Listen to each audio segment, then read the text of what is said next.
Visakha beach రోడ్లో భోగి మంటల కార్యక్రమం సందడిగా సాగింది. 1,01,000 దేశీయ ఆవు పేడ పిటికలతో పెద్ద ఎత్తున భోగి మంట వేశారు. నగర పోలీస్ కమిషనర్ శంఖభరత బాగ్చి వేడుకలకు హాజరై సంప్రదాయబద్దంగా మంటను వెలిగించారు.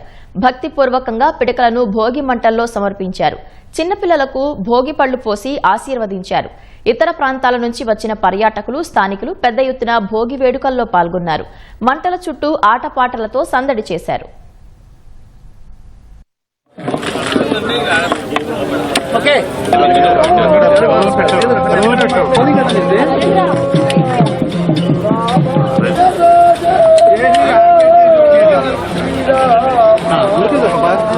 అలాగే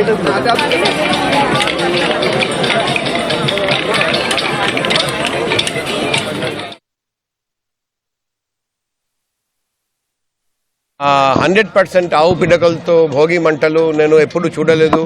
ఈరోజు 1,01,000 ఆవు పిడకలతో భోగి మంటలు ఏర్పాటు చేయడం అది మన సంప్రదాయబద్ధంగా చేస్తున్నారండి. ఒకవైపు మరోవైపు కాలుష్యం అరికట్టడానికి, పర్యావరణాన్ని మనం క్షేమంగా ఉంచడానికి ఇది ఒక వినూత్నమైన కార్యక్రమం. మేమందరం హర్షించాలి, మేమందరం ఇదే రోల్ మోడల్గా పాటించాలి. మేము భారతదేశంలో, మన ప్రపంచంలో అందరూ తెలుగు వాళ్లకు ఇది చూసి ఇలాగే భోగి సంబరాలు జరపమని రిక్వెస్ట్ చేస్తున్నాం.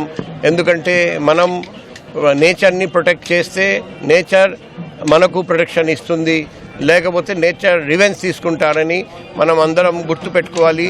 ఈ సందర్భంగా నేను అందరికీ మరొకసారి భోగి సంక్రాంతి శుభాకాంక్షలు తెలియజేస్తూ ఈ చక్కటి కార్యక్రమం మన సంప్రదాయబద్ధంగా భావి తరాల కోసం ఏర్పాటు చేసిన 4వసారి ఈ ప్రతి సంవత్సరం లాస్ట్ 4 years నుండి చేస్తున్నారండి.